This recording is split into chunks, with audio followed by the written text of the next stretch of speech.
Well, pets can suffer from anxiety as much as we do, so what can you do to make sure your pet feels safe? Joining me now is Dr. Christian Broadhurst with the Clay Humane Society to explain more. You brought a little friend with you, Bandit, and I can tell this guy does not have anxiety. Clearly no anxiety here. He's about 3 months old.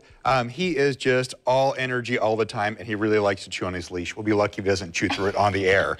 But he does not have anxiety. However, that is not the same with all dogs. Lots of dogs do suffer from anxiety.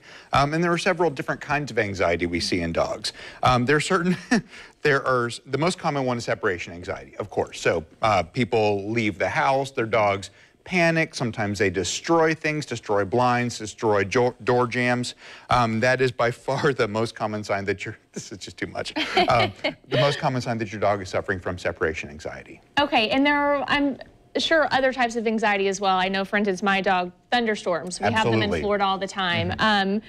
Is there something in common with all these types of anxiety when it comes to dogs getting that? Not necessarily. I mean, certainly there are some dogs that are just high-strung by nature, and some dogs are just very mellow by nature. But sometimes dogs have had bad experiences. So if dogs have had a bad experience on the 4th of July, well, they're definitely going to be more likely to have thunderstorm anxiety from loud noises and things like that, where sometimes it's difficult to predict what kind of dog is going to end up with separation anxiety. Sometimes your dog is perfectly fine most of his life, and then one day starts to develop anxiety problems. You're just going right through that, aren't you? And then from there, we can have to worry about treatment for separation anxiety, which can be very, very mild, from sometimes just turning on a radio when they're gone, or making a very minimal deal about leaving for work in the morning, all the way up to needing medications. So. And you mentioned that pets' anxiety have a lot of things in common with people anxiety. Absolutely. What are those similarities? A lot of similarities are they get worse with age. Like I said, sometimes a dog can be perfectly normal. He just so wants to go. But as they get older, they start to develop anxieties. There's similarities in the drugs used to treat anxiety as well.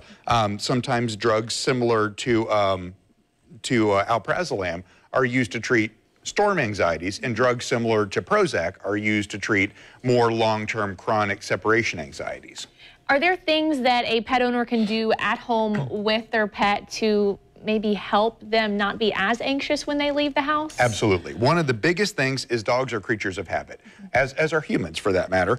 We really like routines. We like things to be the same, and dogs know your routine. When you pick up your keys and you jingle your keys and you put in your pocket, you gather your backpack or your purse and you're ready to leave the door. The dogs know this, and that worsens their anxiety. So sometimes it's best to not make a big deal. Just maybe slip out of the house, just quietly disappear if it's possible, or give your dog something to distract them while you're in the process of leaving. A treat, something desirable, something that won't cause them to realize that you're in the process of leaving for the day. So it's definitely something and coming home, very much the same thing. Don't make a big deal about arriving. Kind of just arrive calmly. Once your dog calms down, then start to give them attention. That'll also help with piddling problems on the floor when you come home. Okay, and one last quick question. Yes? Yes. Bandit is trying to show other dogs how not to have anxiety, how to stay busy. Hey, buddy.